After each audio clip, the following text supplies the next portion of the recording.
start. Good evening and welcome to Stomping Ground Comedy Theater's first ever online student showcase. I'm instructor Diane Michelle and I want to thank you for tuning in tonight and showing your support for our Stand Up 1 students.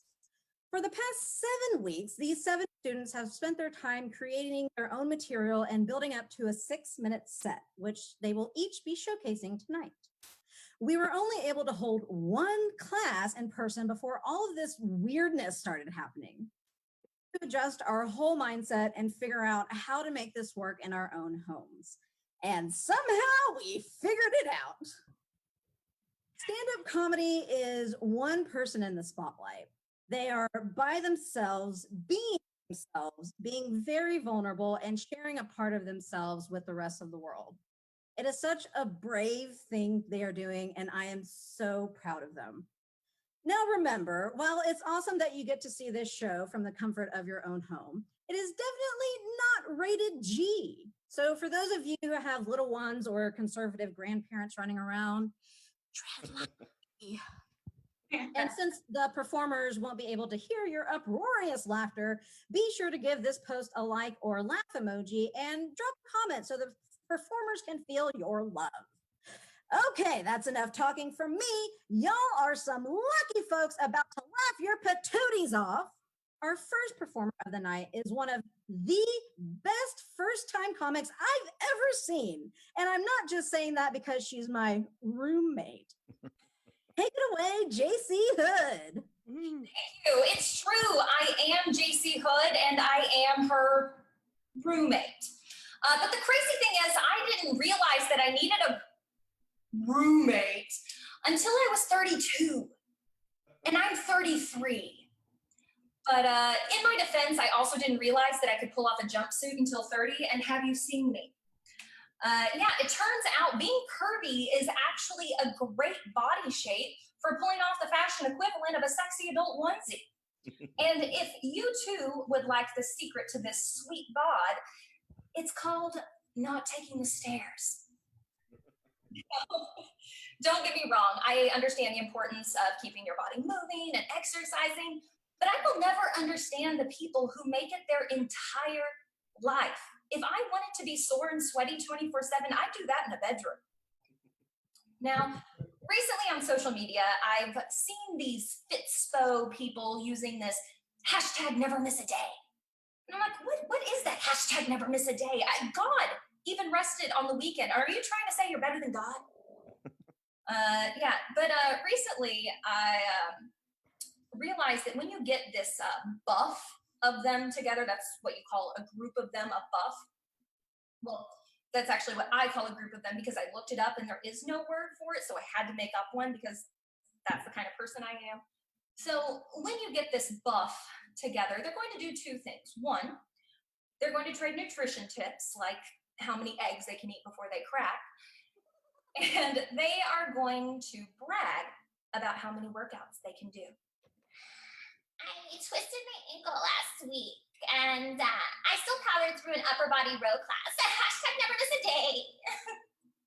Yeah, I mean, I got a stomach bug and vomited all over my face maxing out on bench, but I still got a new PR. Hashtag never miss a day. I know, right? I was crushed doing squats 3 months ago and died, but none of you noticed because you were too busy working out. But hey, now I'm a ghost and still leading 5 a.m. power yoga on Tuesdays. Hashtag never miss a day. So growing up in a Christian family, I learned from a very young age what rainbows are all about. Murder. Sunday school teachers will try and tell you it's God's promise to never flood the earth again, but that's bullshit, okay? Because why did it flood in the first place? Upper management got cranky and didn't want people having a good time. I mean, they were basically a bad cops show. The Holy Trinity hosing down parties since 2000 BC. But the thing that I don't get is why a deity would destroy an entire world they just created. That's basically a 3-year-old building a Lego tower and then immediately saying, yeah, I'm gonna fuck this up now. But then The worst part is God got lazy with his plan. He didn't want to start completely over, so he figures, well, I guess I should save one guy. So he's sitting up there smoking a fatty because where do you think clouds come from? And he looks down at the earth and says, ah, shit, who am I gonna pick now? And then the Holy Spirit's got hella munchies and says, what about that guy who named his son Ham? And that's no a joke. I know, that bit's got a terrible story arc. All right, so I recently got the scoop on a remote customer service gig, and it sounded pretty good, but I don't know if I could handle all of the shitty customers. For example, I once had a woman call me and accuse me of trying to give her kid AIDS during a crafting project, and I ended up audibly sobbing on the phone with her. So I think I'm perfect, right? Because reasoning never works with people. But if there is one universal emotion that everyone responds to, it's guilt. Do you have an overbearing mother and a crushing sense of shame? Perfect. Call me. I want to be the John Wayne of customer service reps. You think an expired coupon is a reason to call the manager? Oh, I'm telling you, I want to see justice served when Linda from Poughkeepsie gets ripped a new one after complaining her cheap-ass internet package doesn't load Candy Crush fast enough. Hi, this is JC with AT&T. How can I help you? I don't know. That's why I called you. Right, ma'am. I understand your internet isn't working, but is it maybe your router or a smart device? I don't know. That's why I called you. And you know what's smart right now? Your tone. What tone? That tone. I didn't take it. Fix it. Fix it. I'm sorry, ma'am. You know what? Just a few questions to better help me serve you. Are you at home right now? Yes, I'm at my house. Great. And are you hungry? No, I just ate. Fantastic. And are you safe and loved? I don't understand. It's a simple question, ma'am. Are you safe and loved? I think so. Great. Because there are people all over the world who don't have access to clean running water, shelter, food, or a support network that makes them feel safe and loved. So here's what I'm going to need you to do. Walk over to your router plug and unplug it, then hang up your phone and quit being an entitled, selfish bitch. Have a great day. And that's customer service, Pilgrim. All right, folks, that is my time. And I have to tell you, next up is an amazing comedian, everyone's grandpa, my friend and yours, Carrie Day. Yay! Thank you, JC. I appreciate it. You know, people apparently think that I look really old. I mean, really old. Doesn't really matter to me because, you know, I've got an ego and I see myself as a trophy husband. But comedy is kind of a young man's game. And I've been swimming upstream trying to stay up with everybody else just to stay even because Geritol is no match for hormones and youth. I've been recognized as a dementia runaway. I've had a couple of random people come up to me and ask me if people my age still have sex. They do. And I even heard somebody once go, look, it's an old man, when I was walking up to a stage at an open mic. I looked around, I didn't see that. I saw a normal audience that everybody was born after I turned 30. But, you know, I would never have chosen to have aged into Orville Redenbacher, but it happened. And you know, aging is not a happy thing or a pretty thing. But all I did with it was went down, bought a couple of bow ties, got some suspenders, and suddenly I'm at the mall signing autographs. You know, there's one more thing about me that I always like to talk about, and I love telling people that I'm a middle child between two sisters. And it's interesting because I'm not telling you that because I care that I'm a middle child and I don't get along with my sisters very well. I actually say that because it sets me up to say, of the three of us, I'm the only one that's been able to hang on to a man. And I got a good one. And that good one likes massage.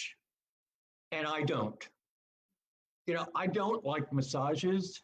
To me, they're unnatural. You know, the idea of laying down and letting somebody pour warm oil all over me, that sounds a whole lot more like foreplay. It's just a little too much, too soon. I have been told that it is real healthy. Well, I've got my pacemaker here, and it directs my blood flow. Seems to me that if somebody, a stranger, starts rubbing oil all over my naked body, that could just redirect my blood flow under false pretenses.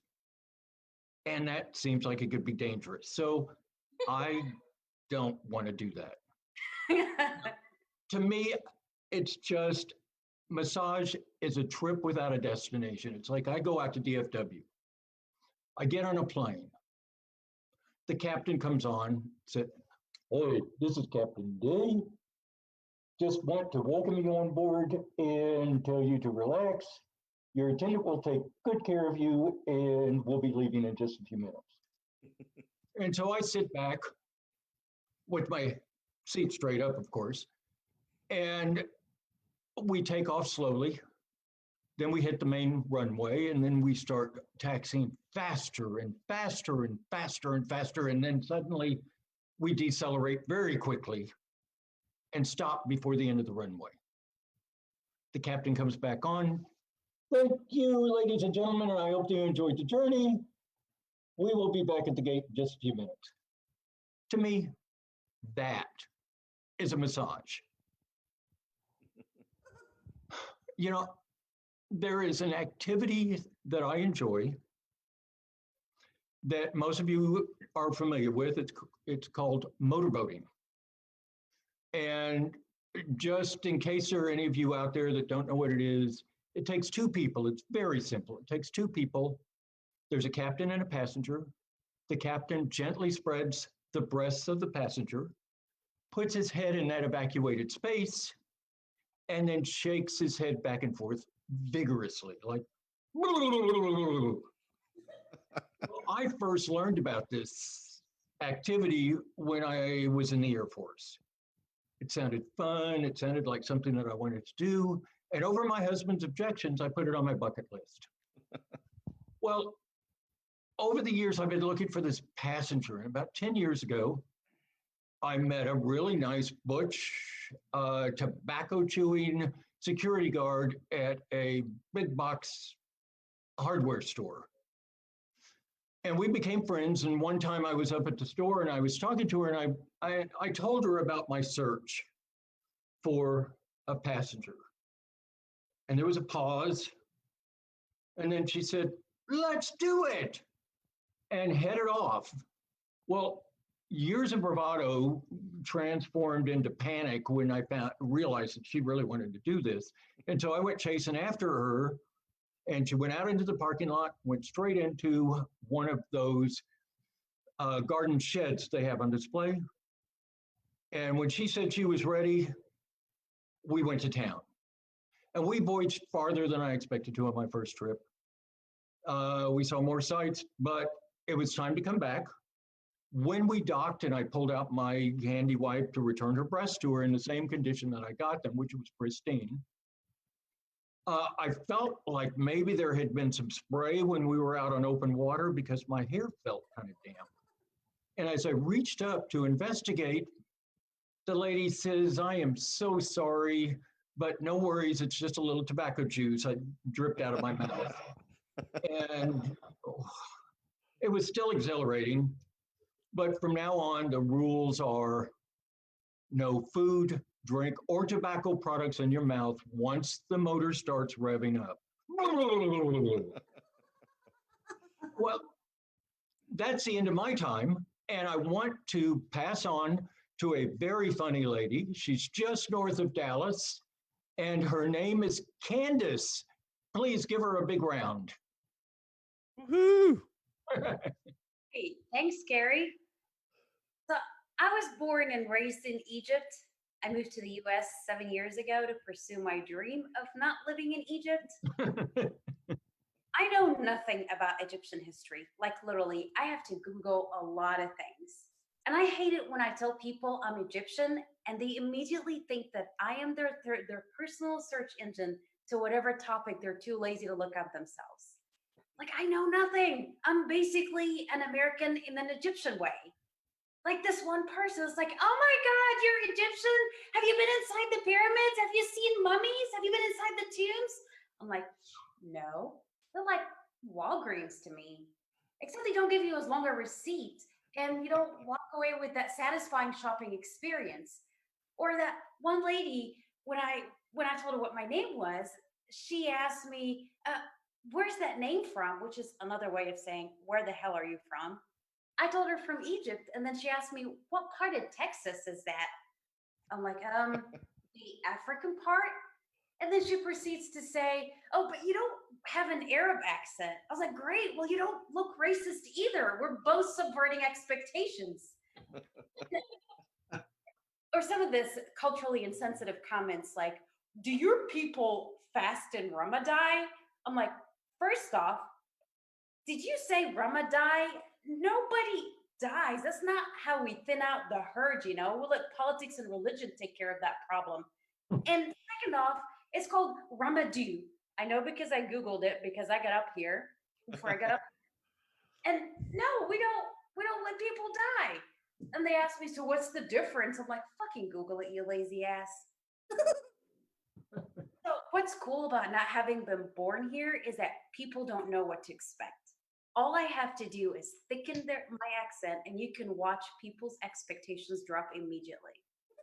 Like this one time, I got in the elevator with a guy that I've seen around campus. He was a little chatty and he asked me how my day was going. And I was feeling it. So I'm like, what do you mean how my day is going? Okay, let me see. Starbucks did not have baklava. I'm on my fifth tampon and my bra wire is sticking out and it's stabbing my sternum and I'm feeling a teeny tiny bit homicidal today. What about you? The guy immediately looked like he's just not comfortable. His face was contorted. He was just fake laughing, pretending to be social. And then the second the elevator stopped, he bolted out of that thing, never talked to me again. Or that one time when I went to the restaurant and I asked the waiter, hey, I'm very hungry. It's Ramadan and I need to have breakfast, a lot of food. And then the waiter asked me if I needed a spoon for my soup. Okay, let's think on this one for a second.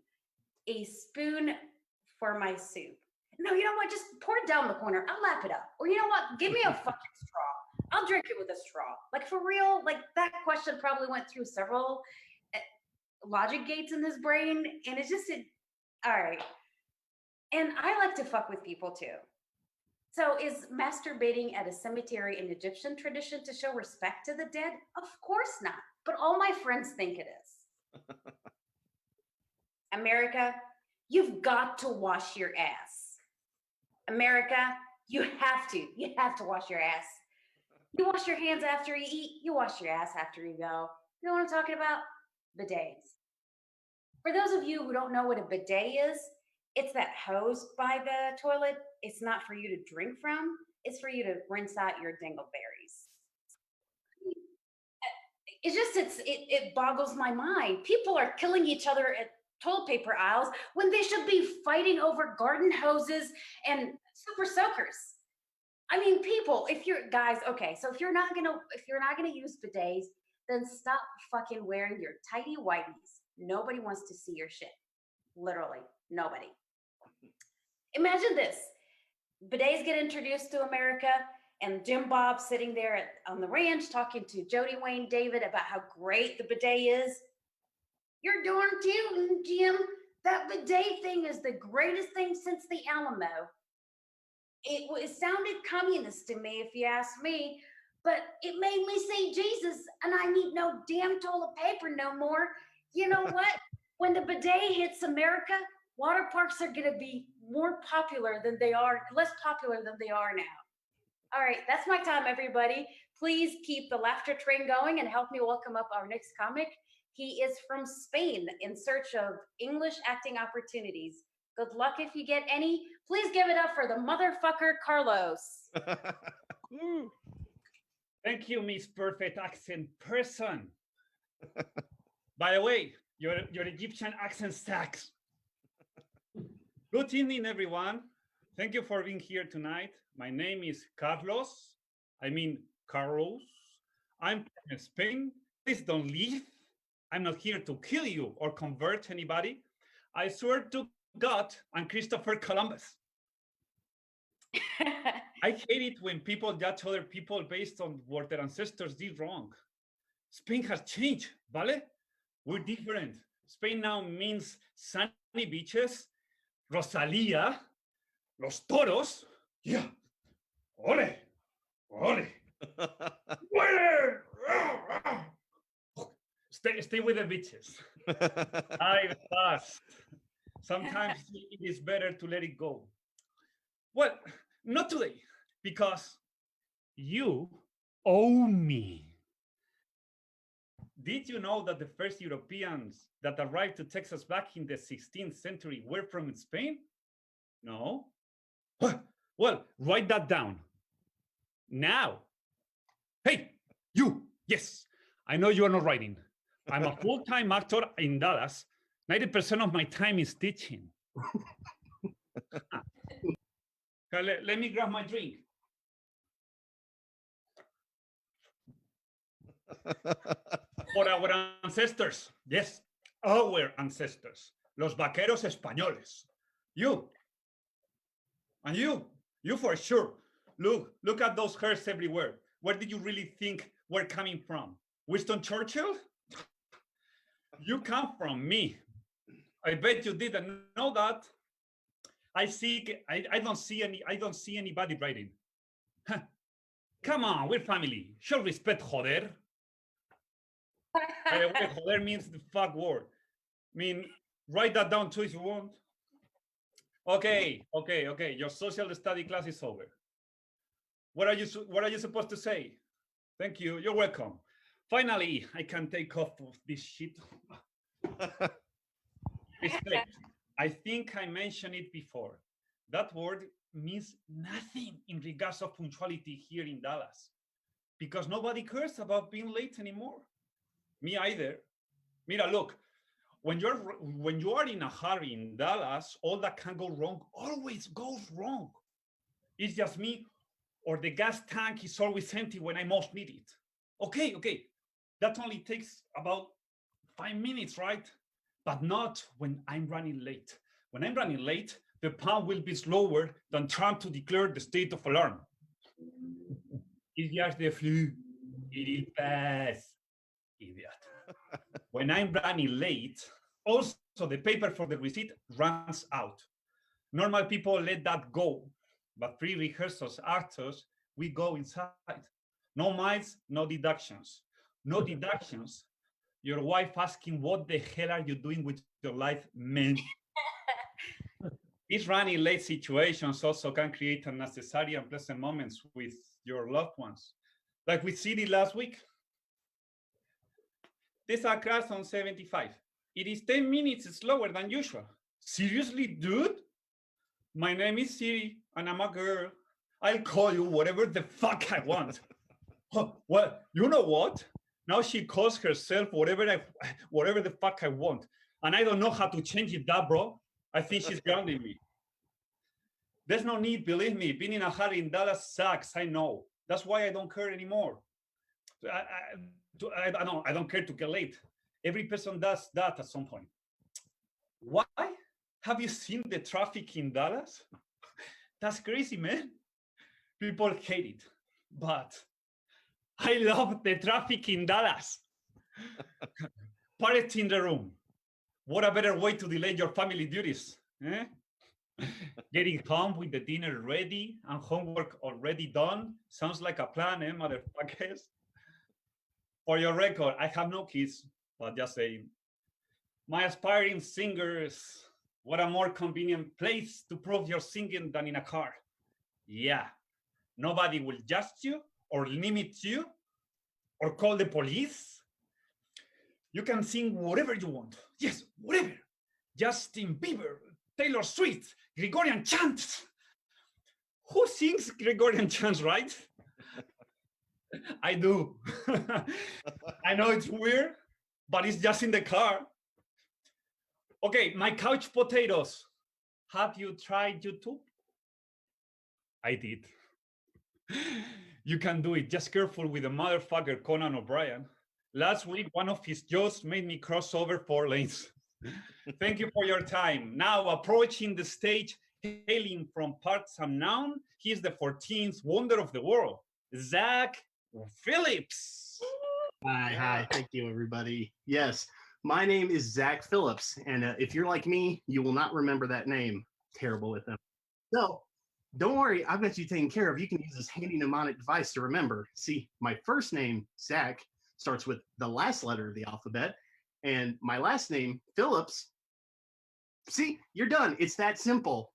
You're welcome. You know what infuriates me, folks? People who insist on clapping when their plane lands. Why? Well, I could talk about the social contract. I could talk that society, we all agree that certain behaviors are only supposed to be reserved for certain times, right? And the only thing we're supposed to do when the plane lands is laugh at all of those jackasses who jump right up when the seatbelt sign turns off. Like, guys, where do you think you're going? They have to unload the front half of the plane. They're gonna be a minute. It's not first come, first serve. I could talk about the complete boneheaded absurdity of giving a standing friggin' ovation to the crew for doing a very tiring part of their everyday normal job. Oh, it's a nice gesture, you say. Let's talk about gestures for a second. Let's look at their gestures. You see what they're doing?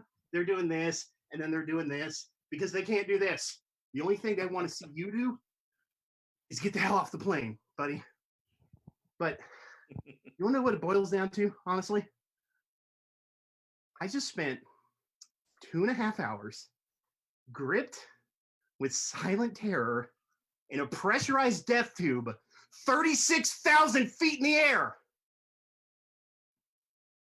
Who do you think you are being upbeat in front of me at a time like this? So filling out dating profiles also stresses me out because I never know what to write. See, am I supposed to go in there and like sell myself like I'm like a piece of meat or real estate? For sale by owner. A great starter model. Extensive water damage.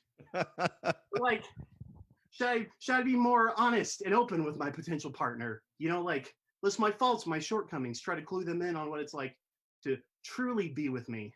Because folks, these things tend to have character limits, and that list won't fit. I've tried. If I'm being honest, though, I don't actually want to date anyone right now. If I'm being perfectly honest, I don't even really want to fuck, buddy. All I want is somebody to sit on the couch with me while we get drunk and watch Air Bud. Maybe I'll put that down. Must love dogs who can play basketball. So, folks, I work in advertising, and I already know some of y'all out there think my industry is what's wrong with America. And you know what? You're probably right. I'm kidding, of course. I like just a little bit. I like to work well enough. It's just the job's kind of a drag sometimes.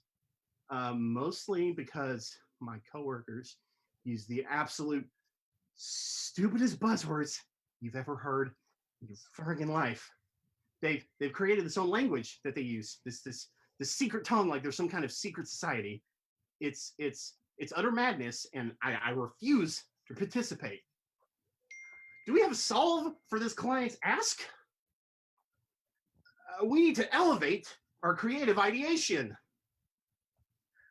We need to improve our attentionomics to maximize client brand performance. I'm like, guys, it's potato chips. We're selling potato chips to 12-year-olds, okay? Put Post Malone on it and call it good. They'll buy it. They're idiots. Yes, no, I get it. And yes, literally we're a front for the Illuminati, but you don't have to overcomplicate this, guys. You just put the pretty pictures on the things you want them to buy. It's not hard, not complicated. It's it's a hyper relevant example of brand story living. Oh, sorry. God, it just burns every time I have to do that. So y'all know those porn stores off the highway, when you get outside of town? It disturbs me on a very, very basic level that people still see fit to visit these in the year of our Lord 2020. I don't want to, don't even put too fine a point on it for you folks, but I don't understand how people can jerk in a place like that. You know what I mean? Like, I can't do that. That ain't me, folks. I'm the kind of guy that needs to get in the right sort of headspace. I need ambiance. I need mise en scène. And there's just something about the redneck boomer in the next room over complaining just a little too loudly that his Cialis hasn't kicked in yet. That just doesn't get my juices flowing. I can't do it. It's I just can't do it, folks. It's if I'm being honest though, if I look into my heart, being honest though, I would do that like any other gentleman. If I'm gonna partake of a gentlemanly wank, I will do it like any other fellow in the audience out there, and they can all agree with me. I will do it when I'm sick and tired, sitting around, bored, in my underwear, in rush hour traffic. Thank you, folks. That's been my time. Please help me welcome up to the Zoom stage probably the most Latina woman you'll find in any white neighborhood. Give it up for my friend, Catherine. Yay! Yeah. Hola, cats and kittens. I'm Catherine. So, I've started to notice this interesting hashtag trend on Instagram. People are tagging themselves as hashtag white Mexicans. And I guess I get what they're saying. I'm also half Mexican, and I'm pale as fuck. Now, I think that description, though, is a little basic. So, I've come up with a new description for my ethnicity. It's called hashtag surprise Mexican. It's like, surprise, motherfucker, se habla español. Now, this works for both sides of the spectrum. When I'm with my sisters and we want to talk shit, we can speak in Spanish. On the other side, I can hear people when they're talking shit on me. Mira este pinche gringa. Excuse me, I heard that. And I am not a white bitch. I'm a Hispanic one. This also doesn't go well for me when I'm going out to order something and I want to speak in Spanish. Like at McDonald's, getting a little Big Mac and ice cream at midnight. Welcome to McDonald's. For here to go. Para llevar.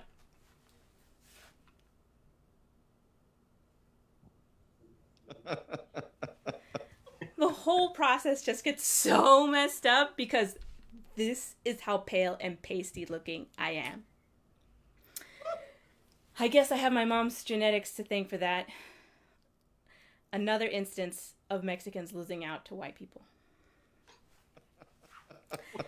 Now, my mom talks to me nonstop about her spirituality to the point that it actually starts to freak me out a little bit. Now, I'm spiritual enough to believe in another plane of existence, especially since the house I lived in when I was 12 was totally haunted.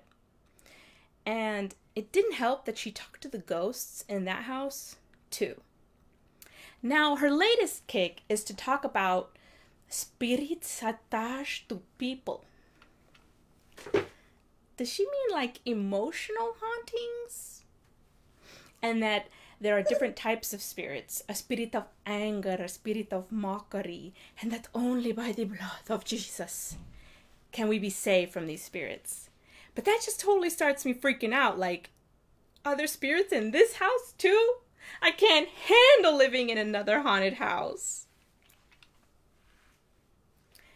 Now, I have this new obsession with this video game that was released for the Nintendo Switch recently. It's called Animal Crossing. You get to live on an island, build a village, catch rare bugs. And it wasn't until I was spending hours upon hours recreating 17th century Renaissance dresses in the game that I thought, maybe I have a problem. But I didn't think too much of it. It wasn't until scrolling on Twitter that I saw someone's tweet and I was personally attacked. Animal Crossing this, Animal Crossing that, we get it. You have no friends, have an adult stuffed animal collection, or mental illness, or all three. First of all, how dare you? Second of all, I have 3 stuffed animals on my bed. That's hardly a collection. And third of all, I can't help it. I was homeschooled and my mom was my only friend and she talked to the fucking spirits. Now, sometimes when we are so close to someone, we learn what we can and can't get away with. We know they'll love us no matter what. For me, I have learned that I can give automatic responses to my husband without really thinking about it. I like to call it relationship voicemail box. My husband does something nice for me.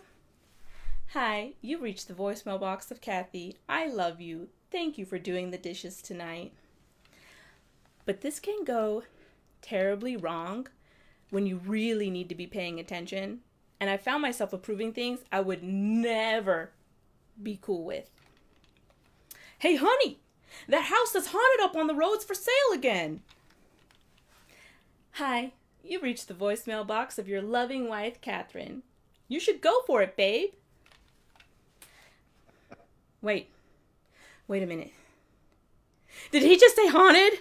Fuck my life, not again. So being married is a lot like work. Everybody says it, but you're never really prepared for marriage until you are married. And at that point, it's already too late. It's like when you need work experience to get a job, but you have no experience because it's your first job. You need a job to get a job.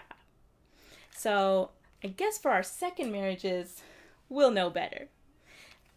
I guess it's kind of why we have dating, but dating's like a low-stakes part-time minimum wage job. You can quit at any minute. Want to earn a little extra cash and some booty on the side? There you go. Or an unpaid, an unfair internship. 3 to 6 months commitment, no benefits, but you still get fucked. Now, marriage is a big boy job, and it's a lot involved, like retirement accounts, savings, insurance, and not enough sex. And so me and my husband, recently we've been learning about these 5 love languages. If you don't know about these, you're already failing. And if you do know about them, now you need to learn your partner's definition of them. For example, one of the love languages is called quality time, and my husband would describe it as spending every waking moment hourlessly looking into each other's eyes and talking. For me, quality time is kind of like my alone time. Antithetical? Maybe, but it's like we get to be alone in the room together, chilling, him on the other side of the room, chilling, and in total silence. Shh, baby, shh. No talking. Just sit there and look cute. Shh. Thank you so much. That's my time. I'm Catherine, and now bringing you fresh and nutritious comedy straight off the farm and into your home is George Michael. Thank you, Catherine. Oh my God, I love Stomping Ground. It's a magical place full of love and laughter. If Saturday Night Live married the Hogwarts School of Wizardry and Witchcraft and they had a baby, that would be Stomping Ground. When I was a baby, I was adopted by farmers, but raised by milk cows. I have fond memories of my two moms, Betsy and Clarabelle, or as I like to call them, my two moomies. My name is George Michael. George means tiller of the soil. Michael means who is of God. Basically, my name means farm angel. And it makes sense. It makes sense. A farm angel is a person, is a baby adopted by farmers and they're put immediately to work. There's a photo of me naked, sitting in a potato patch, pulling weeds with a bucket over my head. The teenage years. So I've had a pretty tough time staying at home all the time, mostly due to Chihuahua. It's a historical fact that Chihuahuas used to be a part of the Aztec Empire, and I'm pretty sure they're the reason it was destroyed. The Chihuahua I'm living with is blind and deaf, and she looks like Patrick Stewart when he was doing the Star Trek Next Generation, when he was a Borg. Ironically, she barks at full volume. It's like I'm living in a training facility for air horns. Bark! Bark! I try to hide from her, but she's got a super sense of smell. She can find me. One time I tried to trick her. I disguised myself as furniture by spraying myself with lemon pledge. It didn't work. She didn't like my trick, and to show her disdain, she peed on me. So, according to dog law, she now owns me. So I'm the property of a tiny, empire-destroying Jean-Luc Picard. So I don't think I'm using Q-tips correctly. I've had no training. They didn't teach it in school. And my father never gave me the talk. All my dad did was confuse me. One day he said, "Son, sometimes a person gets a funny feeling. And sometimes they want to act on that funny feeling. But that's dangerous. So don't do it." I think he was talking about Q-tips. So I didn't use Q-tips until I was 18. My girlfriend thinks I'm not doing it right. To prove her wrong, I decided to live stream it on Facebook. And I think I was doing pretty good until someone, probably Karen, called 911. Now I'm clickbait video. "You will never believe how this man wound up in the emergency room using a Q-tip." Gnats are probably the most annoying creature on the planet. They're like tiny politicians. If they could talk. "Oh, vote for me. I will make everything great." You were hatched in a banana. "Oh, how about let me kiss your baby?" You're not kissing my baby. You would just fly up its nose. "Oh, well, how about you give me some money?" You're not getting any money. You would just shit on it. I found out a way to get rid of gnats. You show them a mirror. They're super narcissistic, just like politicians. You take the mirror outside, you hand it to a lobbyist, and hopefully they will go to a law firm with lawyers. The second most annoying creature on the planet. Recently, I bought an Apple Watch, and I've regretted it ever since. I paid real money to have a unhelpful, codependent relationship with a watch. It's like I'm wearing my mom on my wrist. It tells me when to wake up or when to go to bed. "George Michael, it's time to go to bed. It is 10:30. But I got to find out if Carol fed her husband to that tiger. You will not find that out this season. Now go to bed. So I'm an adult, and I don't go to bed till after midnight. But of course, 6 a.m. rolls around.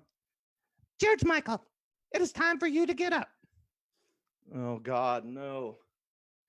I am not God. I am Satan. Now get up. Wait, what? Siri. I said Siri. Later in the day. George Michael, it is time for you to breathe. I know how to breathe. Oh, I guess I don't know how to breathe. Thank you, Satan. Don't mention it. Now, I want you to give me 10,000 steps. Jesus Christ. I am not Jesus, but if you give me 10,000 steps, I will have performed a miracle. Apple witch. All right, that's my time. Thank you very, very much. This was a lot of fun.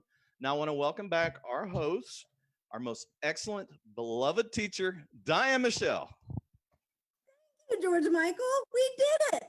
We pulled it off. I have no idea how we did it, but we did it.